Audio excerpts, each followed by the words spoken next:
and that was my first introduction to Professor Kempen. After that, he has been a constant source of inspiration for junior researchers and a UVIT specialist like me. And for past many years, he's been a real mentor and a very good friend. And he's been every stage unconditionally mentoring me and the entire team. And I think there is a lot of credit goes to John for helping us in the study of COTS and OSAs and proton. And besides that, there are many different things which John has been mentoring us on the back end. And I think I owe you a lot, John. And thanks for giving your time for mentoring and for all the work you're doing. Thank you very much, John. Thank you. Thank you so much. And, thank you for spearheading all of these initiatives. So I don't think I can properly say that you're a junior person, like you said at this point, but thanks for all of your accomplishments.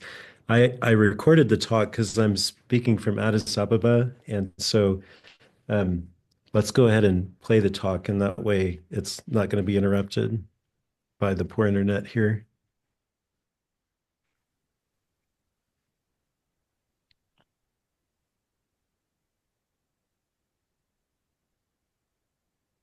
Sorry, it's a moment to get it all working.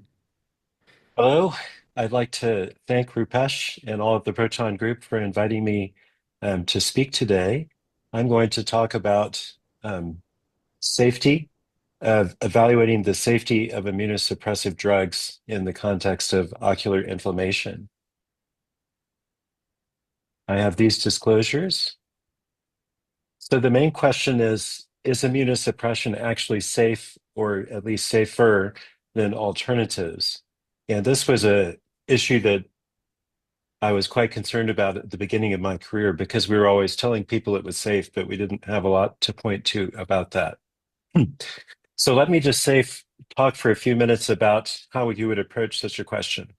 So adverse events usually are uncommon to rare, and so a very large amount of experience, person time or eye time, is required to see if a treatment increases risk or not. Usually such investigation is provoked by a cluster of events, but it might also be provoked by theoretical concerns or sort of expert panel statements, as we'll see. Safety usually is difficult to assess in the usual drug approval trials because unless it's extremely common, the sample size and follow-up time won't be enough to detect it. And usually the FDA or other organizations will ask for long-term extensions, but this will still be relatively small. So establishing safety also is an asymptotic activity. Like you can never absolutely prove that something is safe, but you can sort of get a pretty good idea with a large study. So backing it up another step, clinical epidemiology is a scientific tool that we're going to use to answer this question, which can be called the basic science of clinical care, and it's the foundation of evidence-based medicine. And we use it to confirm clinical impressions or hypotheses, and it often generates insights that change clinical practice. So there are lots of methods, not just clinical trials, if you have heard my other talk on that subject. And so we're going to apply the one for looking at treatment safety, which the optimal design is a cohort study. A clinical trial actually is a cohort study, but a big cohort study with lots of information is what's needed here. So a cohort study is a study of a defined group of people or eyes or teeth or whatever it would be. And this is called the cohort. And you follow the cohort over time for an outcome of interest. So in this case, death due to cancer or cancer. Potential risk factors like immunosuppressive drugs are measured in advance, and we follow them over time. Prospective cohort studies exist, but are very difficult to conduct at huge scale. A retrospective cohort study means that all of the information already exists in records generated in the past, but you still have information forward in time to assess for the outcome. And unless the follow-up is very close to complete, survival analysis will be sort of the backbone of statistical analysis. So what is survival analysis? So the outcome variables are related to an event. So death from cancer or cancer incidence in this case. And the variables that you use to assess the outcome are actually the duration of time that the patient or eye or tooth is followed free of the event. And then whether at the end of that time the event happened or censoring happened, meaning that they stopped being followed without having the event. The statistical methods that use survival analysis are incidence rate calculation with confidence intervals, log rank test to do a simple unadjusted p-value, Kaplan-Meier curves to generate unadjusted graphs of the incidence over time, and then Cox regression and Poisson regression are methods of using multiple regression where you can adjust for confounding, which is a key issue because there are lots of things that cause an increased risk of death, like being older or smoking. Survival analysis assumes that the event is irreversible. So death is the prototypical one, which is irreversible barring a miracle. And but if we're looking at something like loss of visual acuity, it's a little bit more difficult. The Sun Group has advocated using this approach for all these, but we need to do something to sort of make things be fairly irreversible, such as requiring for them to be present for a long time, or we can just interpret them as the incidence of a reversible event. And there are actually methods for evaluation of multiple occurrences of events like URIs occurring repeatedly over time or something like that. In the talk today, it's mostly about death, so it's much simpler. And this method is extremely useful for dealing with incomplete follow-up. So incomplete follow-up is very typical of studies of human beings. And if we were studying plants like my father used to do, they're not lost to follow-up. But human beings often move or something else happens and they don't come back. A caveat is that those who are lost to follow-up are supposed to have the same risk of the outcome as those who are continue to be followed. And so that's a potential bias. Okay, so evaluating the safety of immunosuppression in the ocular inflammatory disease context. Um, this is largely affected by the transplant literature.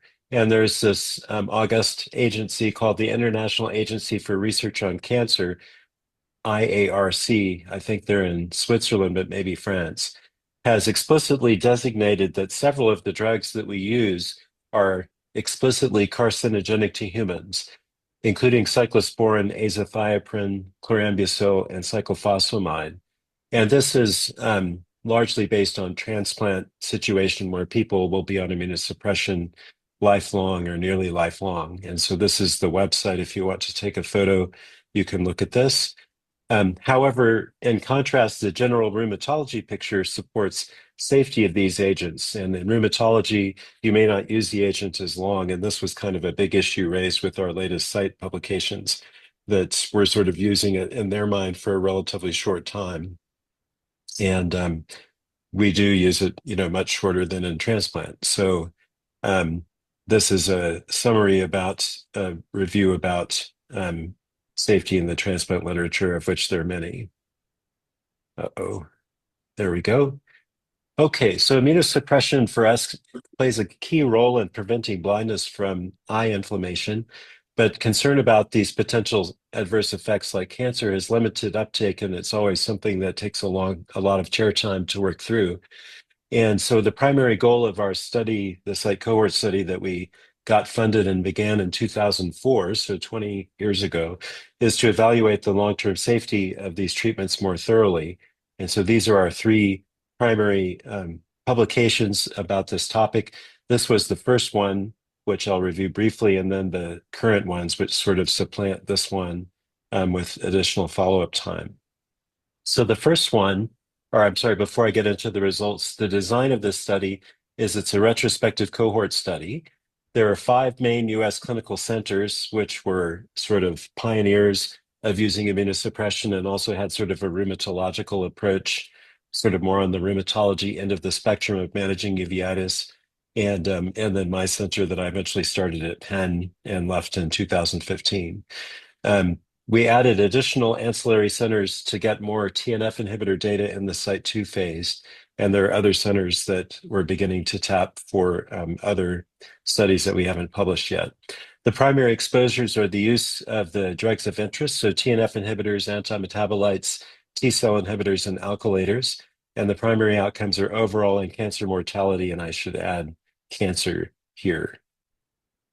The inclusion criteria are uveitis and sort of subdivided by the site, scleritis, pemphigoid with ocular involvement. So we had a lot of pemphigoid cases from Stephen Foster and Doug Jabs's and subsequently Jennifer Thorne's practices, and sort of other ocular inflammatory disease as a group.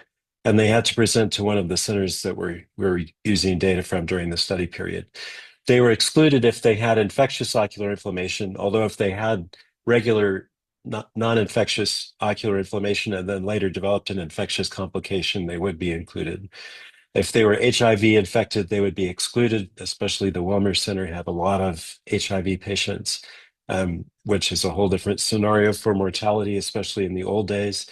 And if they were previously diagnosed with cancer, we actually include them in the study if they had cancer, but we don't include them in these analyses. So we use them for other uveitis papers. So this was a giant chart review study to generate the cohort data. So the retrospective cohort has the records existing in the chart, and we had mostly ophthalmic technicians and doctors, mostly ophthalmologists, who were research fellows, collected data for a very long time, which was done covering the chart period of 1979 to 2010. It was actually from the inception of the clinic. So Stephen Foster and Bob Nussenblatt had started that early, and they actually started slightly earlier, but the National Death Index only started in 79, so we only used that period.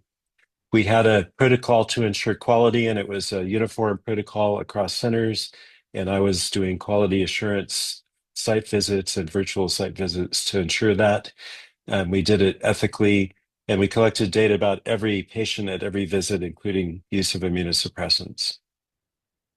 We obtain mortality data from what's called the National Death Index. So this is a special research tool that the US government has appropriated money for since 1979 that makes a registry out of death certificates. So in the United States, if you die, a death certificate is filled out and it has a doctor fills it out and says, what's the cause of death? And it might be something like, you know, I guess, accelerated hypertension leading to stroke or something like that. And so this is sort of somewhat not that great in terms of the cause, but for cancer, it's likely that it would be good because it's easy to know they had cancer. This register has almost perfect matching when Social Security number, which is like a US taxation ID number, is available, like 99% sensitivity and specificity. And we had that for 80% of the cohort. And it has sort of 90% sensitivity and specificity based on name and birth date that we had for the rest. And we queried a little bit after the period of data collection for the death index because we wanted to do some lagged analyses because any carcinogenic effects would not be instantly carcinogenic. And so we also looked, I guess I might not have included this in the slideshow. We looked at state cancer registries in a similar way to link to the incidence of cancer, which would exclude non-melanoma skin cancers, but melanomas and other kinds of cancers would all be captured. So we used survival analysis to do this, which I already discussed. We also looked at lags of 3 and 5 years after exposure to the drug, since it might take 3 to 5 years to have the effect. And we also did this with and without patients that had systemic inflammatory diseases, who themselves might have a higher risk of cancer. So a lot of the sort of appeal of this study is that having eye inflammation is not likely to kill you or to cause you to have cancer. And so if we include the ones that have systemic inflammatory diseases that have a higher risk of cancer, it's not quite as pure.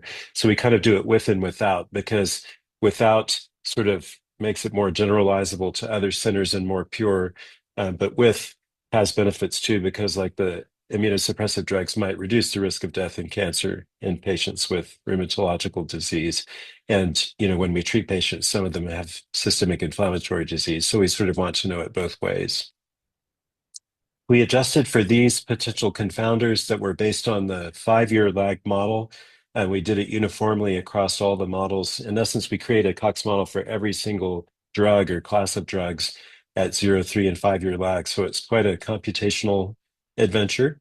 And we adjusted then for age, race, and sex, which are all strongly associated with death. Smoking, the site of ocular inflammation, which wasn't really associated much, but was something we had hypothesized might be important. The Charlson Index, which is sort of like a score that estimates the risk of death based on comorbidity. So like if the patient was diabetic or something, then they would have a higher risk of death. And the presence of rheumatological diseases selected by the model, which was like Wagoner's or DPA now, and some others. So the Site 1 study then was published back in 2009. It's been 16 years now, hard to believe. And this suggested strongly that antimetabolites and T-cell inhibitors were safe with respect to overall and cancer mortality. We had about 5 to 7 years follow-up for those drugs and also for alkylators, which weren't statistically associated with a higher risk of death or cancer mortality, but tended to be higher, especially for cancer mortality. And we had sort of a concerning signal in that for TNF inhibitors, but this was only with 300 patients and 3 years median follow-up, where we're thinking of 3 to 5 years lag. So it sort of didn't make sense. And other data didn't seem to support that. So that was a big motivation to do the Site 2. And so we wanted to pursue that then. And also there was a publication that came out. It was really after we had gotten the Site 2 funded, but that was suggesting an increased risk of cancer diagnosis. And we had wanted to evaluate that to sort of clarify that, because if cancer, but not cancer death, was increased, we still would be worried about it. So we set out to do that and sort of did the same sort of analysis as in Site 1, but with a lot more data. So this is the summary of the data set for the mortality and cancer mortality analysis. So we had about 16,000 individuals studied. Of those, about 12,771 had no immunosuppressive drug. They had some follow-up time, not having taken any immunosuppressive drug. Some of those would go on to start an immunosuppressive drug later. And if they did, we switched them to the immunosuppressive drug category. And if they did more than one, they would enter each category at the time that they started the drug. And so that's why these numbers don't add up to this total. And so, but we had a lot of experience, especially with antimetabolites for this. And we don't have we're not addressing like interactions between these different categories. So that's in a way a weakness, but it's sort of extremely formidable data collection challenge to get enough information to do that. So then we looked at survival analysis within the cohort. And so let me go through all of these. So this is for mortality. And I'm going to show overall cohort. And then if there was something interesting, I'll show about excluding the patients with systemic inflammatory diseases. So overall, for the TNF inhibitors as a class, there wasn't any suggestion of increased mortality. And if we looked at adalimumab, it tended to be a little bit less than a hazard ratio of 1, as if it was a little bit protective. This is after adjusting for other factors. With the etanercept, it tended to be higher, but none of these were significant with the additional data. And with infliximab, it was close to 1 for all of these. If we exclude the people with systemic inflammatory diseases, we get similar results, except that the etanercept seems to be higher and almost significant, but this was not quite significant. This is like 0.998 or something like that. When we look at antimetabolites for the whole cohort, including the people with systemic inflammatory diseases, we sort of see nothing. Basically, it's not elevated. And if we exclude the people that had systemic inflammatory diseases, we see a similar pattern. I don't have a slide for that because I have 100 slides already. For the T cell inhibitors, we didn't see any effect with cyclosporin, but we did see a tendency towards higher risk with tacrolimus. It's interesting that that tended to abate over time, but was still, at least the estimate was higher. And so we'll discuss that later. And if we look excluding the systemic inflammatory diseases, it's much less, but still tending to be a little bit higher. So maybe they were using that for their systemic inflammatory diseases or a transplant or something. If we look at alkylators, overall, we see it tends to be higher and it's statistically significantly higher. But if we exclude the people with the systemic inflammatory diseases who might have been taking this to save their life, from GPA or something like that, because this is going way back, we'd see sort of not a very impressive signal. It's maybe a little higher with chlorambucil, which is interesting because we'll see with cancer that it looks a little different sort of in the later years of follow-up of these patients. If we look at mortality attributed to cancer, we see similar pattern. We're not seeing an increased risk with TNF inhibitors. There's sort of not much data for adalimumab, so we have wide confidence intervals, but it's tending to be less. And with etanercept, it's tending to be more, but not close to being significant. So, we have less events with death from cancer. And with infliximab, it's also close to 1. And if we exclude the people with systemic inflammatory disease, we have even less patients. It actually does become significant in that group with etanercept. And so we'll discuss that. Since we don't use this drug much anymore, it's maybe not that important. And it seems to be elevated overall, but if you're looking at adalimumab, there weren't any events at all. And so this was, would require different statistical methods to do a statistical test, but might have been protective. It tended to be not quite as good with infliximab there. With antimetabolites, again, we sort of see nothing, no association. It tended to be sort of more favorable, but not statistically significantly so with mycophenolate mofetil. So if it was all due to transplant here with tacrolimus, then you would think it should be higher with mycophenolate as well. If we look at T cell inhibitors, so we had similar results for the pure cohort without the systemic inflammatory disease. If we look at T cell inhibitors, we again see as a class, and for cyclosporin, it tends to be not elevated. And for tacrolimus, it tends to be higher, but it's not significant because there aren't too many. And this sort of pattern is similar if we exclude the people with systemic inflammatory diseases. When we look at the alkylators, again, we see it's elevated for the whole group, although not significant for cancer mortality that has a wider confidence interval for less events. And it tends to get a little bit better, at least, with looking at no patients with systemic inflammatory diseases. And maybe chlorambucil looks a little better there, except here. So again, none of this is significant, so you can't make too much of the estimate. We did dose response relationship sensitivity analyses for all of these and maximum dose threshold quartiles, and we didn't see any difference in the pattern with this. So moving on to cancer incidence. So this was sort of novel for the site too, and sort of novel for methodology, and I'll never do it again. It took like 7 years, I think, to get the data for this. This is why it took so long after the 2009 publication to publish these results that were just published last year, and we were holding back the death index for the cancer. So before we get that, I'll just mention one study that I wasn't involved in from Australia. This was from Peter McCluskey and Dennis Wakefield's practice and was published in 15.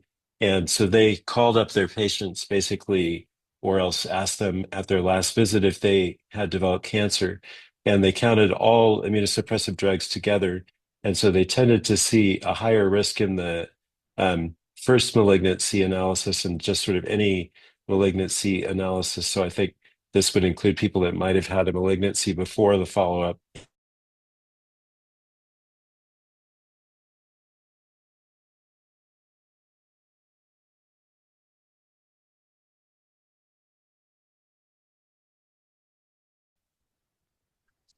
Sorry, I had to make two Okay, recordings, so will we'll I play thought the I was so second one smart now. to record picking up there this in advance, but apparently you need to have internet access to record it as well. So let me pick up again. Um, the Australian group was a single practice cohort that had about 4 times risk with all immunosuppressive treatments combined. There were 190 patients, so it wasn't a huge cohort, and it didn't show a significant elevation for first malignancies, but for any malignancy, which I think meant that they had it before, they might have had a malignancy before and then got a second one during follow-up. It was borderline statistically significant. So this could be susceptible to multiple comparisons and publication bias, but raises some concern if you have a fourfold higher risk. So we then were in the process of evaluating that in the Site 1-2 cohort cancer analysis. And so this is the data set for the cancer analysis. So the cancer registries are only reliable as endorsed by the Centers for Disease Control since 1996. So we could look only at 96, um, and we did that until 2015 um, to get a little bit more information. So we were missing all the patients from 79 to 1995. But then this covers largely the TNF inhibitor era. And so we had this many patients. Now with TNF inhibitors, they were usually given because people had GIA or some other systemic disease. So we have a big discrepancy between the number with systemic disease and the number that are pure cases. But the other, and we sort of have a lot more if we include the systemic inflammatory disease for the others as well. So, but we have sort of big numbers for other groups. We looked at systemic corticosteroids here too, but I won't talk much about that. And so there were some differences demographically. The ones who were on TNF inhibitors tended to have a lower age. I was going to talk a little more about this in the mortality that you've probably heard about. The alkylators tended to be older. The alkylators tended to be disproportionately white. And the TNF inhibitor patients tended to be seen more recently, as you might expect. And just to sort of show this would be similar for the mortality, but basically the doses that we commonly use were the most common doses. Maybe we use more methotrexate than this, although I don't really do that myself orally, but maybe I should. And if we look then at cancer incidence, including the adjusted values, we're going to be comparing to this many patients if we include the ones that didn't have systemic inflammatory disease and this many person years. And we're going to be comparing to this many and this many person years if we include the systemic inflammatory diseases. And there's about 100 more cancers if we include the systemic inflammatory diseases. So looking at the TNF inhibitors, then we don't see a signal in the adjusted risk. The incidence is going to be sort of biased by the age effects, because we can't adjust here. So we really want to mostly look at this column. We actually had a borderline reduction in risk with adalimumab here. I wouldn't really interpret that to mean that adalimumab should be given to improve survival, but just that it's not elevated. And we had a borderline increase in risk with etanercept, but this was only in the no systemic inflammatory group. The ones with systemic inflammatory diseases that was like 8 times as many patients actually was the other direction. So this isn't really a robust result. And then if we look at the antimetabolites, we see, they're close to one or a little bit better. If we look at methotrexate, it's actually statistically significantly less, again, borderline. And the group including the systemic inflammatory diseases, and is actually a little bit lower, but not significant with fewer events than the ones where we exclude systemic inflammatory disease. And mycophenolate's also tending to be low. So this category looks safe. The TNF inhibitor category also looks safe, except for the one that we don't use anymore has some questions. And then with the alkylators, it tended to be a little bit higher as a class, and especially with cyclophosphamide. We didn't actually see any cases of cancer during the 96 to 2015 period with chlorambucil. So, but that was a little bit different than with mortality. So I'm not sure that we can make too much out of that. and it's not a big number of patients to have no cases. Um, so anyway, but it looks like this isn't significant, but might be a little higher. With calcineurin inhibitors, we saw not really a signal with cyclosporin, which is nearly all of the cases. So the class is similar to cyclosporin. With tacrolimus, it tended to be higher in the pure group, and it tended to be higher but not significant in the group with systemic inflammatory diseases. We also looked at IVIG and corticosteroids, and we didn't see a signal. So summarizing this, then this is the total mortality.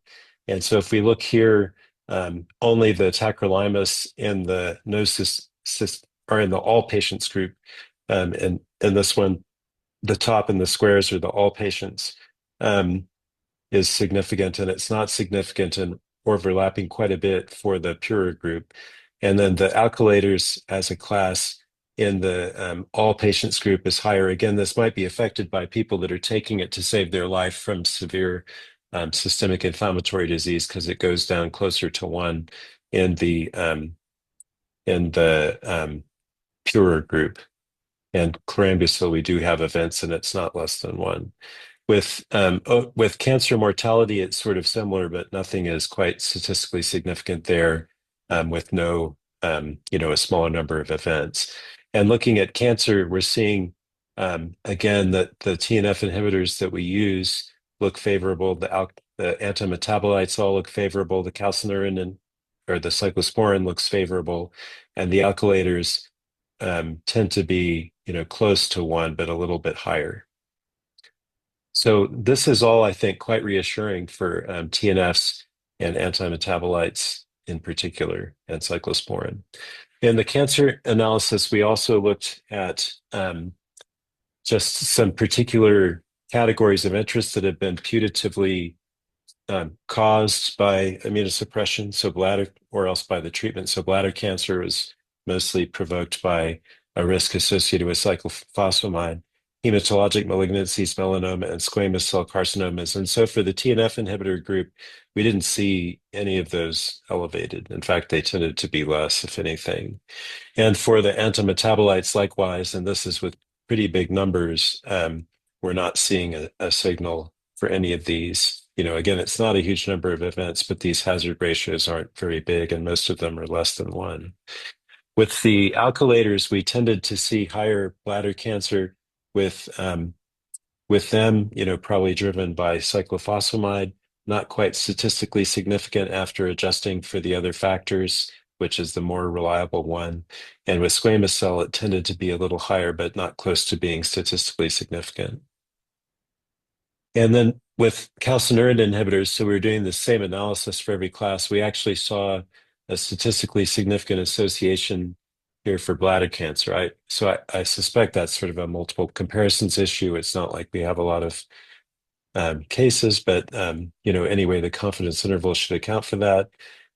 So I guess this would be sort of, we should look at it more, but it's unexpected and perhaps from multiple comparisons. Again, we did cumulative dose threshold and maximum dose sensitivity analyses looking at quartiles, and we don't see any pattern with increasing dose. So the Site 1 and 2 study then has a lot of strengths. Data on the side effects of agents are obtained from an eye disease cohort. So the eye disease cohort, we actually proved, I didn't show you the data, but we actually proved that compared to US vital statistics, the patients without systemic inflammatory disease don't have an increased risk of mortality. And it's like a sort of 1.0 to 1.04 hazard ratio there. And so we're sort of avoiding selection bias, which is sort of one of the big issues with a non-randomized study. We have person-level data, so we're not doing some sort of aggregated analysis or ecological analysis. And so we have a very good sample size and pretty good follow-up time, and excellent ascertainment of the outcomes, especially with the death index. With the state cancer registries, we might have missed some people that moved, so our estimates, sort of our absolute estimates, might be a little low, but the relative estimates shouldn't be affected. Limitations are that we have limited data or follow-up time for some drugs, mostly chlorambucil and tacrolimus and etanercept. I'll say more about etanercept later, but we have good follow-up for the major drugs. It was around 10 years follow-up. We actually have proposed a Site 3 to get up to more than 15 years follow-up, so we'll see if that's funded. That's only going to cover mortality because the cancer is so onerous. The TNF inhibitors was a little bit less, so 6.3 years. So I think it would be really good if we could, get out to 15 years follow-up for this group. One of the big issues that might have happened is that we might not have completely ascertained exposure. There would be a few patients who would have had exposure before. We asked them if they did, but they might have forgotten, although US patients probably would mostly remember that if they were getting labs and so on. They also might have continued to take or began taking immunosuppressive drugs after leaving the clinics. So if we had had a lot of that happen, then the comparison to the vital statistics with the standardized mortality ratio should have been elevated if these immunosuppressive drugs were causing death, but the exposure was incompletely ascertained. So it might have, in that context, canceled out with the relative hazard, but might have been masked. And so that might have masked the difference. But when we did this analysis, the standardized mortality ratio didn't show any effect at all. So it's very unlikely that this happened. Also, we always incompletely ascertain confounding in cohort studies. So we might have missed something, but it has to be sort of massively different, in order to mask a real effect. And the death certificates have limitations for the cause of death, but for cancer, it's probably fairly robust. So the key findings then are that alkylating agents looked better than they had looked in the Site 1. I didn't show you the details of that, but it was, I think, up to like 1.6 hazard ratio in one of the analyses. And so we just didn't see as much of that. After excluding the patients with systemic inflammatory disease, who might have been actually had a lower mortality because of the treatment for the terrible diseases, then it was close to 1, but it was a little higher. We know from other literature that there is some rationale for increased cancer mortality, and especially bladder cancer and hematologic malignancies and skin malignancies. So we didn't address like basal cell and so on. So that might still be an issue. And I think really people who take immunosuppression should take skin protection or sun protection seriously. But this does reduce our concern about using alkylators. And then chlorambucil had no cancer cases. So that's interesting. It would be good to follow that up more because we didn't have that many data about it because it's mostly being used by the University of Illinois Chicago site from back when Deborah was there. Tacrolimus had increased risk in some analyses, and this might have been due to using it for systemic diseases, although it's not real commonly used for systemic inflammatory disease, more for transplant. Transplant should have only been like 1 in 1,000. And so it's sort of hard to explain this. And also mycophenolate didn't show any pattern like this. So I think this needs to be evaluated more. It could be a sort of chance finding, or it could be a real signal. I'm suspecting it's a chance finding. And with the etanercept, the same sort of concerns, but since we don't use it much, it's not that important. So these data then support the long-term safety of the most commonly used agents that we use with respect to mortality, and cancer incidence. And so, this is sort of the key finding that we really exonerate these things from causing cancer, at least in the sort of context that we use it in. So maybe they do if you take it lifelong, but if you're using it for a few years, like we might do, it looks like it's safe with respect to these, and a fairly robust level of evidence. Just talking about clinical epidemiology, cohort studies are sort of well known for being a great resource for publishing from. So, we have these 3 publications, but we have 44 other publications from this, and there's a few more in process. And then if we get the Site 3, we'll have more in addition. And a lot of these have been sort of judged as influential by the American Uveitis Society's program, actually more than any other study. So this is funded by NEI, and here's the credit roster. I think I'm talking a long time, so I'm going to move a little bit quickly here. I also wanted to look at short-term safety of these drugs, and we looked at this in the MUST trial. So a randomized trial is actually a cohort study where one or maybe more than one variable is randomly assigned. So we call it a factorial design if it's more than one variable. So it has to be always prospective because we're assigning a treatment. And the analysis is the same as a cohort study because it really is a cohort study. But it sort of has this huge implementation challenge to make sure it's ethical. And it really only has two advantages over a cohort study, which is that you avoid indication for treatment bias. So you heard me say before we were trying to argue that we avoided that in the site study because the indication for treatment of eye disease is not likely to affect the outcome of mortality or cancer. But here you sort of can't do it, because it's going to be randomly assigned. And then I mentioned that we don't know all of the confounders in a cohort study. But in a randomized study, all the unknown confounders tend to be balanced between the two groups because at least as long as it's a fairly good sized trial. And so these are the two advantages that make this sort of the best possible study to assess a treatment. Although it doesn't answer it in truth doesn't answer most questions that we have in our field, but these are important, very important questions. And so typically the FDA or similar bodies require two of these to approve a drug. So we did actually a phase 4 trial comparing the sort of rheumatological approach to treatment versus the long-acting fluocinolone acetonide implant known under the brand name Retisert. And these are sort of the members of the writing committee, many of whom you know. And this was a 23-center randomized controlled clinical trial with one-to-one randomization between implant and systemic therapy. And randomization was stratified by whether it was intermediate or posterior panuveitis because the primary outcome was going to be visual acuity. So these patients tend to do worse than these patients.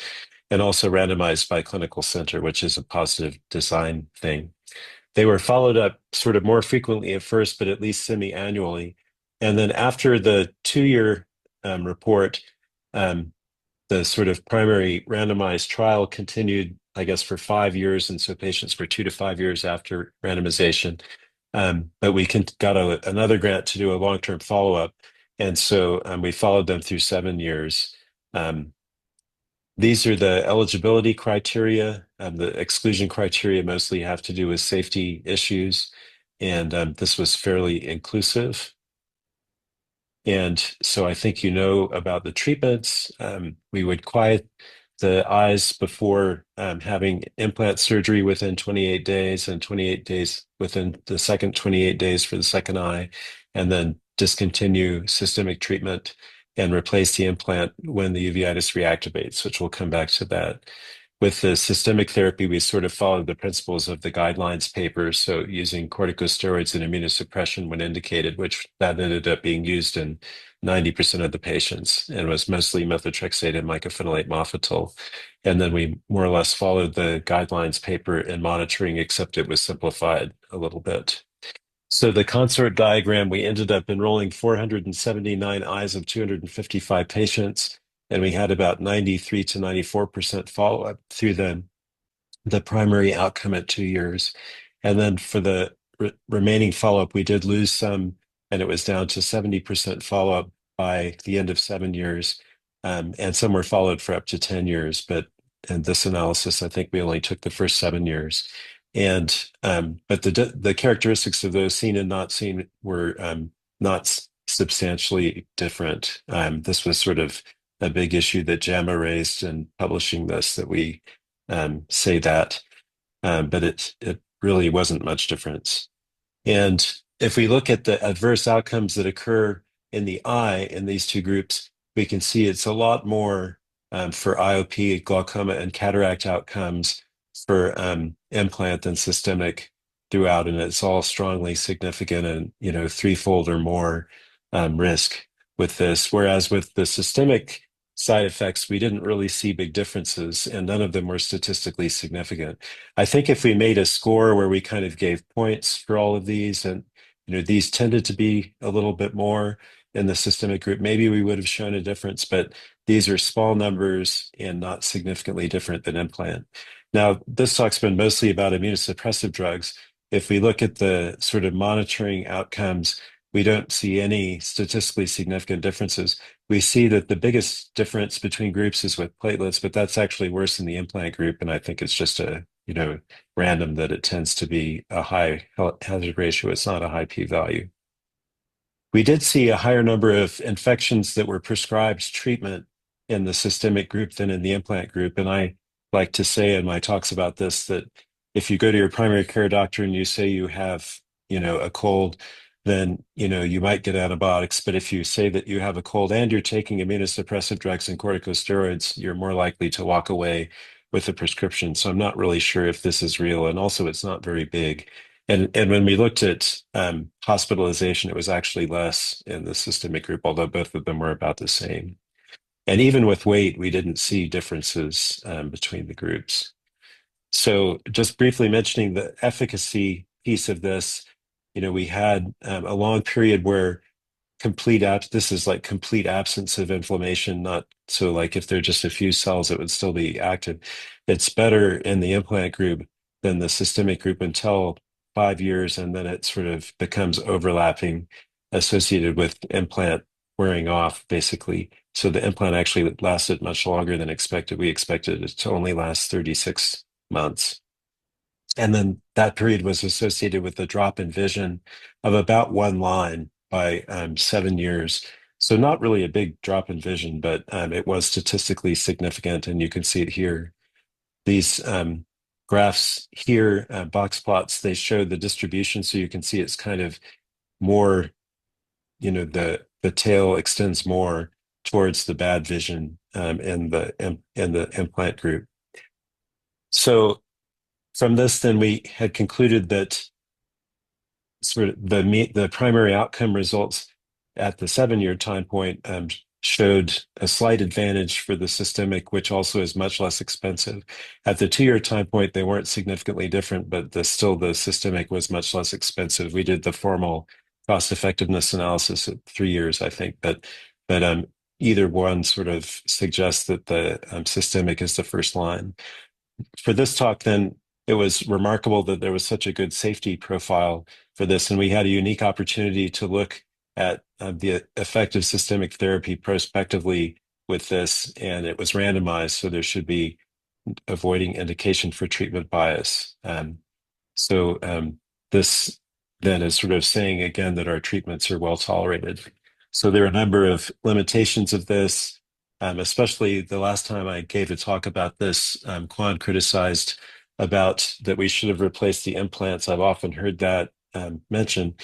So this is sort of looking from this trial. They complained this was in the supplement, but you can't publish like 30 pages in JAMA.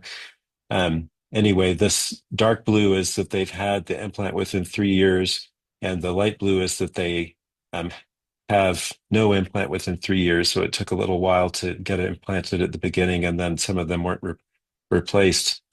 But only very few were active during all this time. And a lot of them were that weren't taking any sort of suppressive treatment were inactive still. So some of these might have been taking oral steroids because some could cross over during the 2 to 7 years. So to me, it seems like if a lot of people are in remission and the implant's really expensive and the implant has huge side effects, it's not too likely people will want to replace it before the uveitis is active. And I think it would be quite a challenge to get an insurer to pay for it. So I guess I'm going the wrong way here. So then just in terms of general epidemiology issues, this provided an opportunity to do a lot of other sort of cohort analyses. So we had 26 publications from this one, and this was the second most in the AUS program. And so these two studies helped a lot with that. And, this one has gold standard visual acuity measurements. Sight has presenting visual acuity, but the patterns are actually about the same. And so anyway, the two complement each other.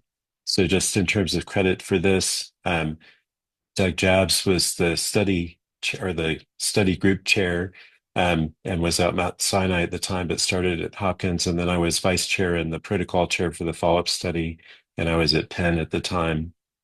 And then the coordinating center has always been at Hopkins and the reading center always at the University of Wisconsin. And we had lots of centers in the US and also in Melbourne and London. Okay, thank you.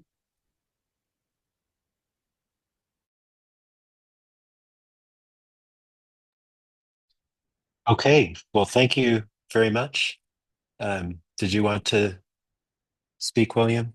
Yes, thank you very much, Dr. Kempen, for this lecture. I think it's pretty informative. And as I said, I think your research in immunosuppressive therapy has shaped the way in which clinicians treat patients around the world.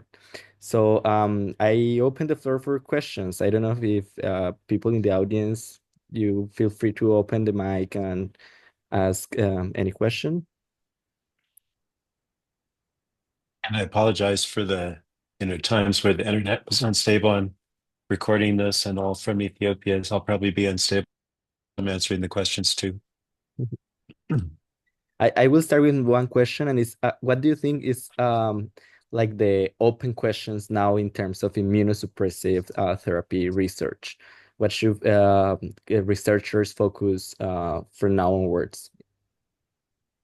Yeah, so one of the things that's in the process of being addressed is about whether the TNF inhibitors are superior to the conventional, like mostly antimetabolite treatments. So the drug licensing trials from the visual program were all compared to it's actually better than, say, methotrexate or mycophenolate or azathioprine is still not proven. I think it's suspected that it's more effective. But anyway, this is one of the publications we have pending in Cite that I think is about to be accepted. And then the ADVISE trial, is a formal clinical trial of this issue. We actually plan to do this in the 2010 grant, and so it took us a long time to get it done because we were distracted by the cancer registries. But in the meantime, the ADVISE was funded, and that's completed enrollment and follow-up already. So I think what I've heard, maybe in about 6 months, we'll be knowing about that from a formal comparison by a clinical trial of TNF inhibitors. And I think in that case, it's just adalimumab versus dealer's choice, as Doug says, among the immunosuppressive drugs. So that's, I think, quite important. They're very expensive treatments, but if they're superior, we may be tending to want to use them more because we know from some of the other site studies that the time to control inflammation with antimetabolites is really quite long. Like in the FAST trial that Nisha led, she had the endpoint at 6 months because it would take a long time. And in the site data, it seems like there are some that become successful even longer than that. And so anyway, so that's a big issue. Hopefully the prices of them will come down over time as well. So that's a big one. In terms of the safety, with the Site 3 grant that is pending now and may or may not get funded, it would be nice to have more follow-up with the TNFs, because tumor necrosis factor is involved. That's one of the primary mechanisms of cancer protection. And to suppress it, sounds like it could be dangerous, although so far it doesn't look like it is. And so if we could have, longer after the follow-up, like have a good number of person years, but cancer and for the cancer to be detectable, and then they might not die for several years after that. Um, Sorry, I think I had a little blip there. Should have more than 6.3 years of follow-up to evaluate that. So we're hoping if we do it now, because it's been a long time since we linked, it was 2013 that we linked to the death index, then we could have, a median of over 15 years follow-up for that. And then for all the other drugs are, we're almost around 10 years in what we have already. So that's already pretty good. So I think those are two of the big treatment issues. And then, other new drugs are coming along like IL-6 inhibitors and, so evaluating those. would be good. With the kind of methodology I've done, you have to kind of have a long time, before, because it has to be forward in time before you could assess it. So, maybe I'll be doing that when I'm 70 or something. Yeah, that's very interesting. Now we have Dr. Rupesh here. I think he will take from here onwards for the Q&A. And thanks, John, for your time once again. I really appreciate. Let's see whether anyone on the audience wanted to unmute themselves and can, yeah. Can anyone would like to ask any specific question to John? You can unmute and switch on your video. I see Carlos has some in the chat. So Carlos's question was, do you have any comments on the use of intraocular antimetabolites or biologics? Are they too toxic